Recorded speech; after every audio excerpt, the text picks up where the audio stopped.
नमस्कार गाइज।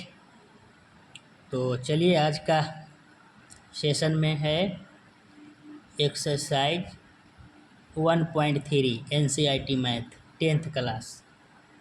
आज का पहला क्वेश्चन इसमें क्या है 1.3 में, सिद्ध कीजिए कि √5 एक अपरिमेय संख्या है।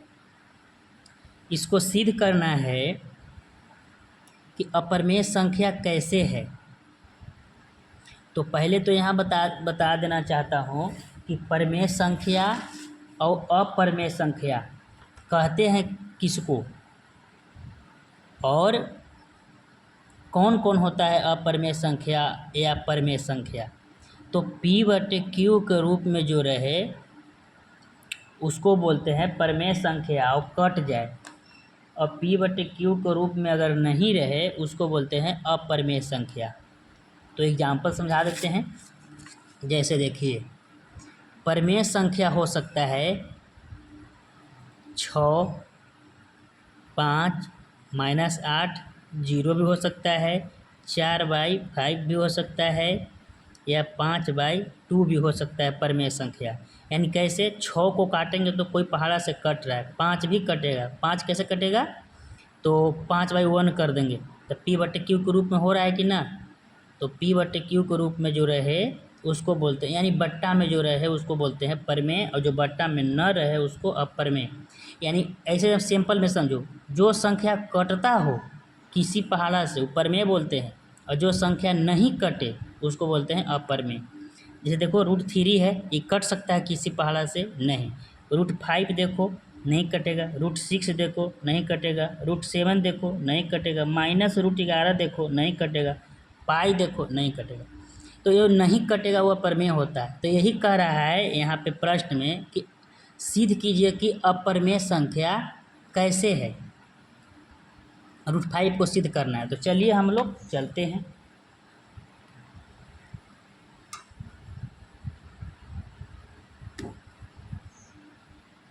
तो हम लोग यहाँ पे सिद्ध करने के लिए अपोजिट चलेंगे, उल्टा चलेंगे। क्या चलेंगे,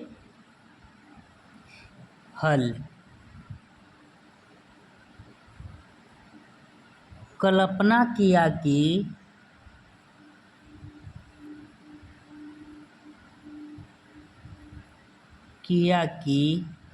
यहाँ पे ये भी लिख सकते हैं कि माना कि √5 एक परिमेय संख्या है। मान रहे हैं हम लोग, उल्टा मानेंगे तो सिद्ध हो जाएगा। तो यहाँ लिख रहे हैं कल्पना किया कि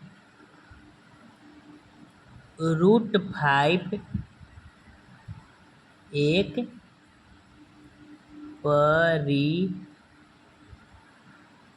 परिमेय संख्या है। हम लोग उल्टा मान लिए है √5 एक अपरिमेय संख्या, लेकिन हम लोग उल्टा मान रहे हैं क्या, कि कल्पना किए कि, यानी माना कि √5 एक परिमेय संख्या है। तो जब √5 एक परिमेय संख्या हम लोग माने हैं तो यहाँ करेंगे, तो √5 बराबर P/Q यहाँ ले लेते हैं। जब हम लोग √5 को जब हम लोग मान लिए कि परिमेय संख्या है, तो परिमेय संख्या कितना है, √5 है। तो √5 परिमेय संख्या है, तो परिमेय संख्या तो बोलते हैं कि P/Q में रूप में रहे उसको परिमेय संख्या बोलते हैं। तो P/Q के रूप में यानी भागा के रूप में रहे उसको परिमेय संख्या बोलते हैं। अब देखिए √5 है, अब बट्टा में जब 1 कर देंगे तो P/Q के रूप में रह गया कि नहीं। तो यही को मान लेंगे कि √5 बराबर P/Q। अब इसको हम कहेंगे कि जहाँ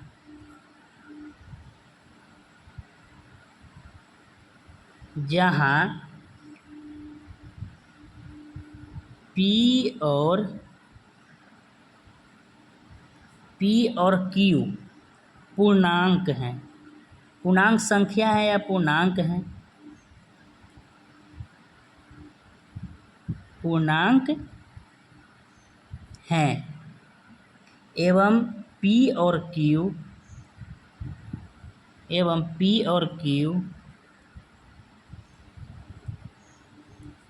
पी और क्यू सह अभाज्य संख्या भी है। सह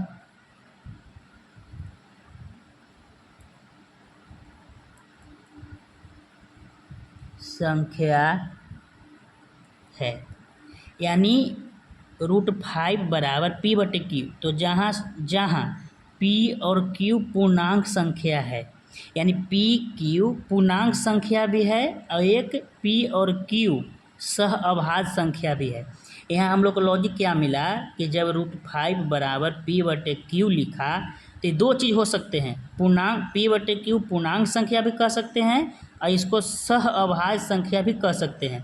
तो इसको भी देख लेते हैं कि पूर्णांक संख्या किसको बोलते हैं और सह अभाज्य संख्या किसको बोलते हैं। देखिए, पूर्णांक संख्या बोलते हैं कि कोई बीच में जीरो ले लो और जीरो से अगर +1 +2 +3 +4 +5 डॉट डॉट डॉट, और जीरो से अगर -1 -2 -3 अगर यहाँ पे संकेत किया जाए, अगर लिखा जाए, इसी पथ पर जीरो से माइनस की ओर जा रहा है और जीरो से प्लस की ओर जा रहा है। यानी यहाँ पे मान लीजिए कि जीरो से है और जीरो से मान लो कि पारा बढ़ रहा है माइनस में 1 2 3 4। अगर बताइए कि जीरो से अगर माइनस में अगर जाता है तो क्या होता है, बर्फ़ ठंडा हो जाता है, यानी जम जाता है। और वही अगर प्लस अगर पारा पहुँचे तो क्या हो जाता है, वही गर्म हो जाता है। तो ऐसे समझ सकते हैं हम लोग, पूर्णांक संख्या उसी को कह सकते हैं जो जीरो से प्लस की ओर बढ़े या माइनस की ओर बढ़े, उसी को बोलते हैं पूर्णांक संख्या। तो पूर्णांक संख्या 4 भी हो सकता है, 5 भी हो सकता है और माइनस में भी संख्या हो सकता है या जीरो भी हो सकता है। यहाँ पर समझ गए पूर्णांक संख्या को, यानी माइनस भी हो सकता है और प्लस भी हो सकता है, AC हो सकता है। अब चलते हैं सह अभाज्य संख्या। सह अभाज्य संख्या क्या कह रहा है कि सह अभाज्य के मतलब होता है कि दोनों का जब HCF निकाले तो 1 आए और 4 और 5 को निकाले तो 1 आए। देखो 7 9 के भी निकालेंगे HCF तो 1 ही आएगा, 8 9 के भी निकालेंगे तो 1 ही आएगा। यानी वैसा संख्या जिनका केवल एक ही गुणनफल होता है उसे HCF 1 हो। यानी इसको अगर इसको काटेंगे भी तो 1 ही आएगा। देखो 2 से, देखो जैसे काट के दिखा देते हैं, जैसे 2 के काटेंगे तो 2 1 से कटेगा और 2 से कटेगा, और 3 भी काटेंगे तो 1 से कटेगा और 3 से कटेगा, 3 पहाड़ा से कटेगा। देखो ये दोनों में अगर 1 3, देखो यानी यहाँ 2 और यहाँ 3, 2 का पहाड़ा 1 से भी कटेगा और 2 से भी कटेगा। 3 जो काटेंगे तो 1 से ही 3 कटेगा और 3 से भी कटेगा। देखो ये दोनों में कॉमन आ रहा है कि ना 1, यानी जिसका HCF 1 हो उसे सह अभाज्य संख्या कहते हैं। तो आप समझे होंगे। चलिए तो आगे चलते हैं। अब तो हम मान लिए कि √5 बराबर पी बटे क्यू, पी और क्यू पूर्णांक भी हो सकता है और सह अभाज्य भी हो सकता है। तो चलिए यहाँ पर अब आगे क्या करेंगे,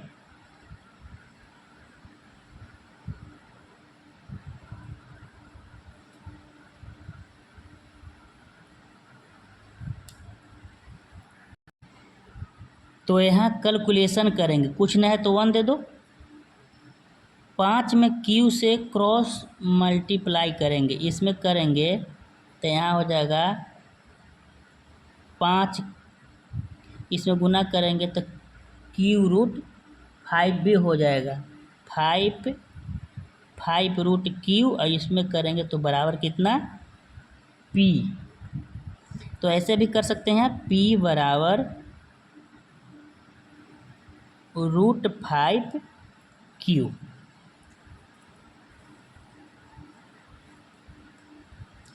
यानी इसको इससे गुना किए तो √5Q और बराबर कितना, 1 में P से किए तो P, यानी उसको पलट दिए, P बराबर √5Q।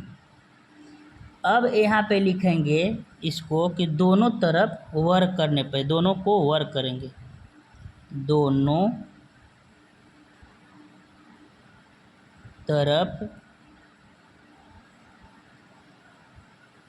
करने पर, दोनों तरफ वर्क करने पर, वर्क माने स्क्वायर, तो लिखते हैं पी के भी स्क्वायर करेंगे और रूट 5 क्यू के भी स्क्वायर करेंगे।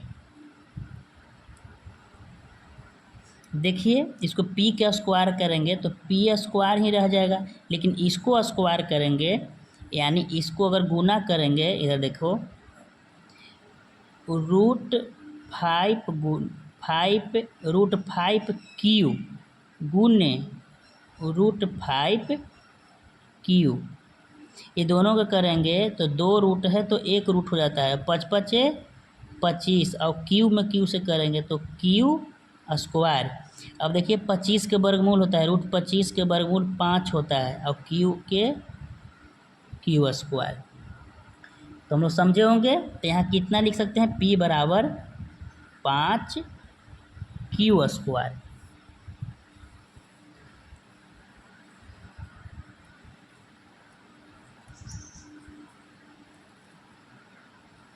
अब यहाँ पे कर सकते हैं,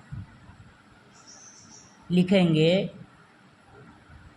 P स्क्वायर बराबर 5 क्यू स्क्वायर, समीकरण A1, समीकरण कितना A1 हो गया, मान लिए कितना P स्क्वायर बराबर 5 क्यू स्क्वायर 1। फिर यहाँ लिखेंगे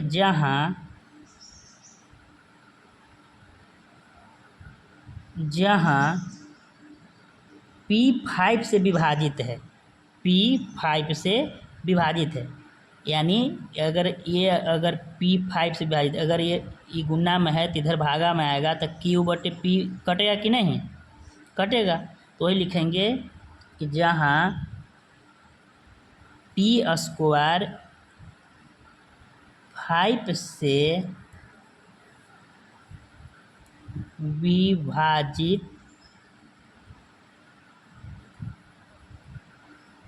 विभाजित है एवं P भी 5 से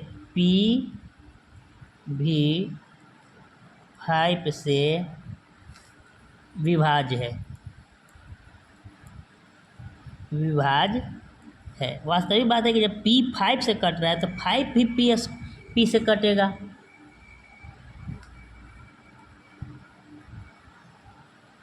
तो अब यहाँ पे क्या करेंगे कि जब P स्क्वायर 5 क्यू स्क्वायर आ रहा है समीकरण 1 में, तो यहाँ हम लोग मानेंगे, यहाँ पे मान लेंगे, यहाँ पे एक सिचुएशन ऐसे आएगा कि हम मानना है समीकरण 1 को, तब यहाँ पे मानेंगे कि माना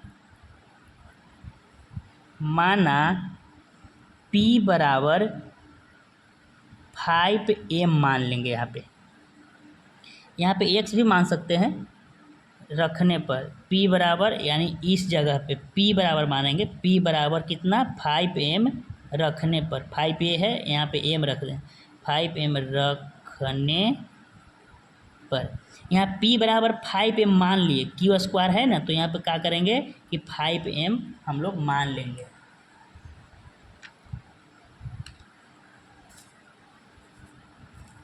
रखने पर इतना तो मान लिए हम लोग, तो यहाँ से क्या करेंगे, तो उतारेंगे P स्क्वायर बराबर है कितना 5 क्यू स्क्वायर, तो P बराबर माने हैं कितना 5m, अब P का स्क्वायर है तो लगा ऊपर स्क्वायर कर देंगे, अब है कितना 5 क्यू स्क्वायर। अब देखिए तो 25m स्क्वायर करेंगे और बराबर 5 क्यू स्क्वायर होगा।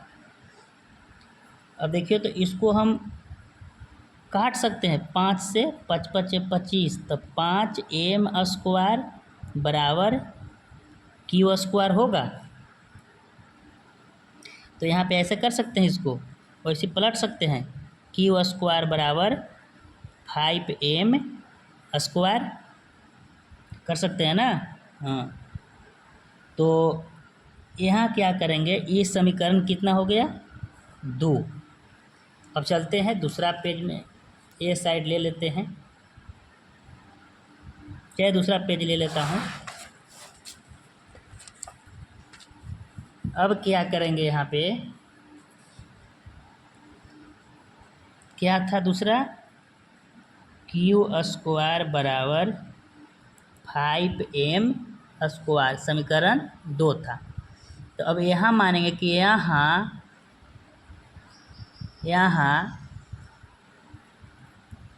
क्यू स्क्वायर 5 से विभाजित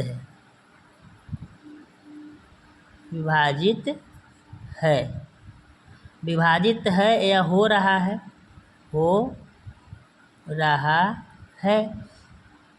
पी स्क्वायर भी 5 से विभाज हो रहा है, यानी कट रहा है। एवं क्यू भी 5 से विभाजित हो रहा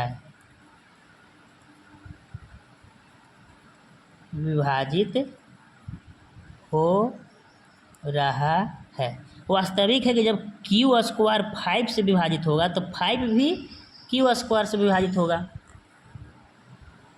तो समीकरण 1 एवं समीकरण 2, 1 और 2 में P और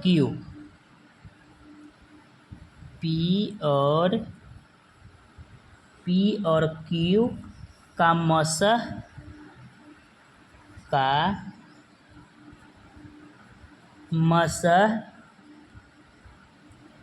नोट 1। अब देखिए यहाँ पे समझेंगे कि समीकरण 1 और समीकरण 2, देखिए यहाँ पे कितना था,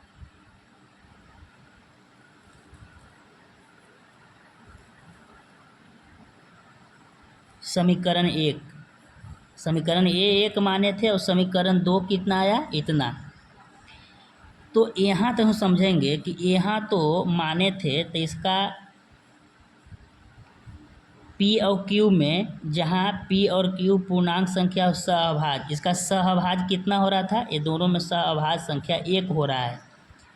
बाकी यहाँ देखिए, ये दोनों में जब कहेंगे तो सहअभाज्य कितना हो रहा है, P/Q यहाँ 5 हो रहा है। इसीलिए यहाँ कहेंगे कि समीकरण 1 और 2 में P और Q का मसह 1 नहीं हो रहा है। तो नोट, अगर 1 हो जाता तो सिद्ध नहीं होता, यानी वहाँ मसह 1 हो रहा था, लेकिन यहाँ मसह 1 नहीं हो रहा है। क्या हो रहा है, यहाँ ये दोनों में मसह 5 हो रहा है। तो क्या किए कि समीकरण 1 एवं समीकरण 2 में P और Q का मसह 1 नहीं हो रहा है, यहाँ 5 हो रहा है। तो अब मानेंगे कि अतः हमारी कल्पना गलत है, हमारी मानना गलती भी बोलेंगे, हमारी मानना गलत है।